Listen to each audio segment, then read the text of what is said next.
Hello everyone, I'm Michael. This is a review for Mr. Darcy's Secret by Jane Odiwe. So there are like 20 different books with this title and variations like Mr. Darcy's Little Secret, Mr. Darcy's Secret Baby, and then one where Mr. Darcy turns into a platypus. It's called Pride and Platypus. I think it's a parody of all the books where Mr. Darcy's a secret vampire. Oh, there are vampire secrets and werewolf secrets. Just a lot of different Pride and Prejudice books. So this one is a pretty typical Pride and Prejudice spin-off. It's a sequel novel, so it's supposed to take place, let's say a month after Pride and Prejudice. So I don't know how long courtship was in the days of Pride and Prejudice. So it sort of starts with the wedding of Mr. Darcy and Mrs. Darcy. And it is kind of nice to see Elizabeth called Mrs. Darcy throughout this entire book. And she keeps calling him Fitzwilliam throughout the entire book. And I thought that was nice too. I did see a complaint saying, oh, this is unrealistic.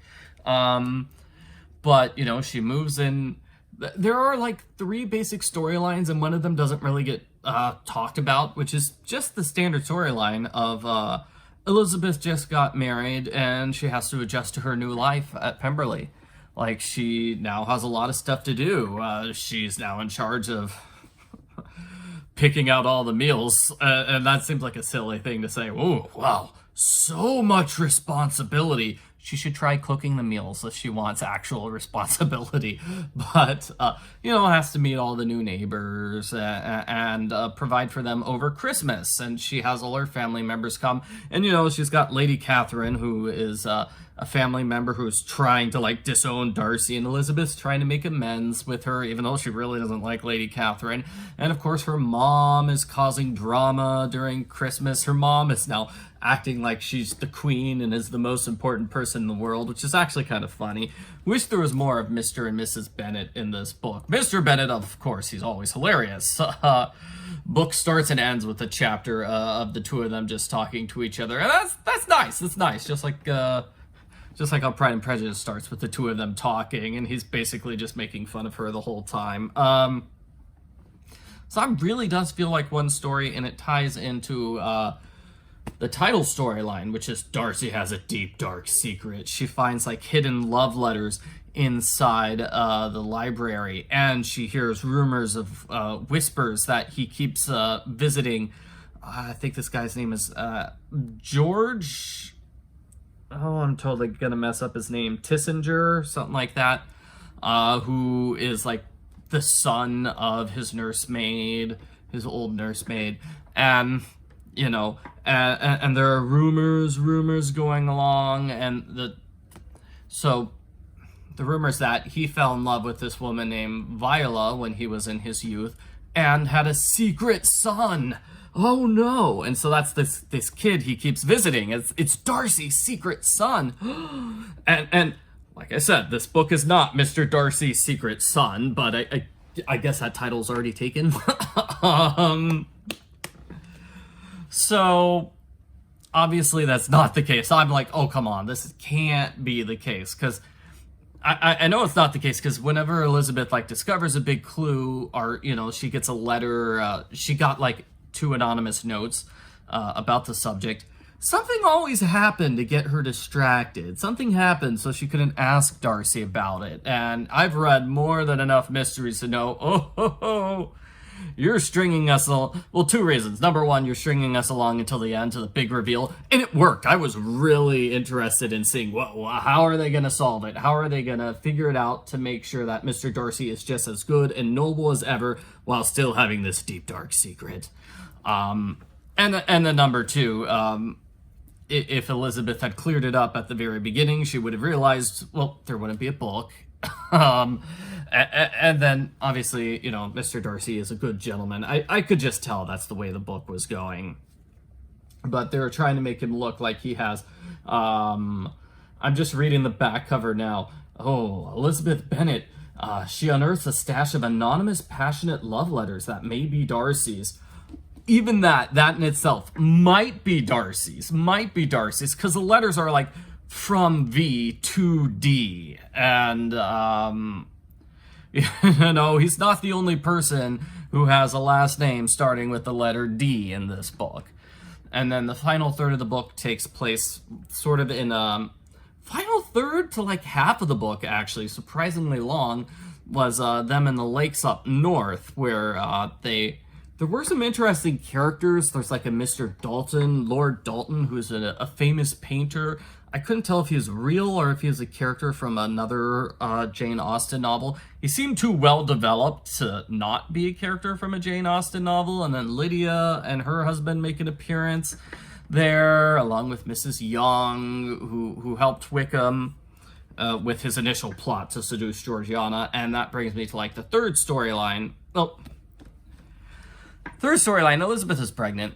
She gets pregnant. She realizes is about a third of the way through the book is Elizabeth realizes she gets pregnant, and that gets to be storyline number 3, okay? So we've got several storylines. Elizabeth's just getting used to her new role. Elizabeth is pregnant, and, she figures that out, tries to figure out what she can do with that. And also secret love letters, obviously the secret love letters for Mr. Darcy. Gosh! Yeah, like, if that had been the main storyline, that Mr. Darcy has secret love letters, that could have been good. It could have been good. It could have been like, To All the Boys I've Loved Before. I've done a review of that book. You can check out my review for that trilogy if you really want to. Also, I'm plugging my own stuff. I've got this video game, The Kidnapped Prom Queen, also available as a book. I do have 2 Pride and Prejudice video games, Pride and Prejudice and Murder. Also, Pride and Prejudice, According to Miss Bennet, but I do not have those in book form. So you'll just have to buy those. I get a quarter of the sales from those games. So, getting back to this, yeah, I kind of wish like Mr. Darcy's secret life had been the main storyline. That we had a bunch of secret love letters instead of like just the one, and. It is interesting because Mr. Darcy probably does have a past. He in Pride and Prejudice, he's like 28 at the start of the book. So what was his previous life? What did he do before meeting Elizabeth? And I'm sure there are books and books and books about Mr. Darcy's history before meeting Elizabeth. And that's sort of interesting of her trying to find it out too. Like I said, I wish that had been the main storyline. Instead, that's more of a subplot, if that makes sense. I don't think it takes... I think the other storylines, like the pregnancy, take up more space than that. And it's partly because the Mr. Darcy secret storyline keeps getting interrupted because, if it didn't get interrupted, she would talk to him directly and resolve the storyline in, like, the first 10 pages. So, other storyline in this book is Georgiana. What's going to happen with Georgiana? And she's sort of starting to come out of her shell because... of Elizabeth's good influence, and she meets this man named Mr. Butler, Tom Butler, and they love each other, and he gets hired to do gardening on their estate, and isn't that wonderful? But no, Mr. Darcy wants his sister to marry a Lord Caledine instead, but Georgiana and Caledine, they have like no chemistry together. They really don't make a good match. I feel like this love triangle, good idea, didn't quite work because Mr. Caledine doesn't talk. We don't see his first conversation with her for like the first 100 or so pages. The book's about 313 pages long. So I feel like the love triangle could have worked better if we saw Mr. Caledine. Instead, he's more of an ideal, that he's just this rich guy who is supposed to marry Georgiana because that's just the way it worked back then. Uniting the two family fortunes. And so she does accept his proposals the day after the big Christmas dinner, Christmas ballet, ball, the big thing that Elizabeth had trouble planning.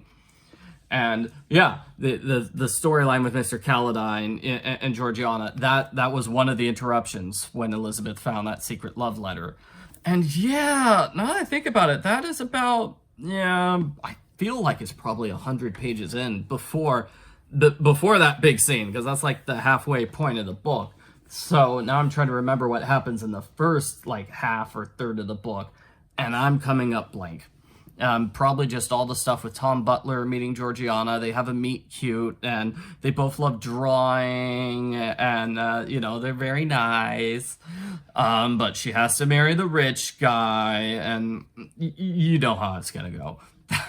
You know, she can't stop meeting Tom, and they almost kiss, and then he comes to visit her, and very dramatic scene where she decides to run away with him to get married, and Mr. Darcy does manage to chase after them and stop them from getting married, and luckily they realize this is a terrible mistake, we shouldn't have done it, so they kind of go to the place, they go to the chapel, and then they just sort of hang around doing nothing, feeling sad, because they realize they shouldn't be doing this. So that was kind of funny. We don't actually see that, we hear about it secondhand from Darcy. But I thought her marriage, like, she's engaged to somebody else, but she still can't stop meeting with Mr. Butler, and she really wants to kiss Mr. Butler. I thought her engagement to Mr. Caledine was erased too easily, if that makes sense. Like, we get told several times, you know, she's engaged to somebody else. She has to marry Mr. Caledine. But then here at the end, it's like, it's not so bad, you know, it's like, not too many people know about the engagement, figures Mr. Darcy. It'll be fine if she marries Mr. Butler. And Mr. Butler just happens to get this fantastic inheritance, so he doesn't have to be a lowly gardener anymore. Well, that's convenient. I'm being sarcastic, but it is love. Mr. Featherstone heard about their lovey-dovey situation, and he's like, no, I want to make sure you're high class enough to marry Georgiana, so the two of you can be happy together. So it is somebody just having mercy on the two of them and letting them get married. I've been blabbing on about this book enough. What score would I give this book? The internet seems to vary between like a 3 or a 4 out of 5. I think 3 out of 5 is probably accurate. It is, like I said, I can't even remember anything that happens in the first third of the book. It is a little too slow. I feel like this book could have been 100 pages shorter. It could have been 200 pages. I wish it had done more with the Jane does appear quite a bit. I wish it had done more with the Mr. Darcy secret storyline, because that's supposed to be the main plot. Like, that's what the book is titled after, but it's not the main plot. It's not really. I did like the stuff with the other new characters showing up when they have this long trip at the lakes. Yeah, once they reach the lakes, I'm like, I think it gets really interesting. So, like, the final third was interesting. First half was probably not, and a little slow and longer than it needs to be. And so, yeah, I think I'd go with, like, a 3 out of 5 for this one. Thank you for watching my review. Hope you enjoyed seeing me talk about Mr. Darcy's secret. Oh, I'm about to end the book. I didn't tell you how they resolve Mr. Darcy's secret. So they do like a double big whammy with the plot twist. Like, number one, Mr. Darcy says, no, that guy, it's not Mr. Darcy's secret son. It's his father's secret son. Oh my gosh. Whoa. And it's his secret son with George Wickham's sister. Stepsister, so she's introduced, Viola Wickham, and she shows up. It's like, oh, and her other sister's actually Mrs. Young. Whoa, shock. So a lot of big shocking plot twists. And at the very end, another big shocking plot twist put at the end is it was all fake. It's not really the child of Mr. Darcy's father. Viola lied about the identity of the father of her child.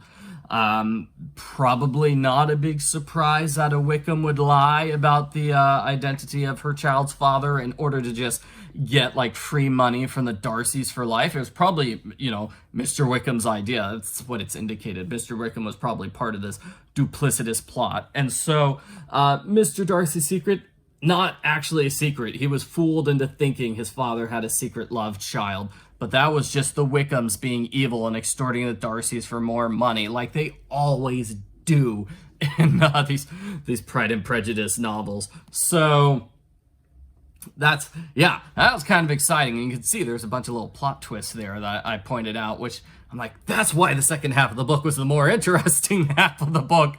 Whereas the first half is, you know, meeting the cute butler and then planning the Christmas ball. Okay, now I can end this review. Thank you for watching. Bye.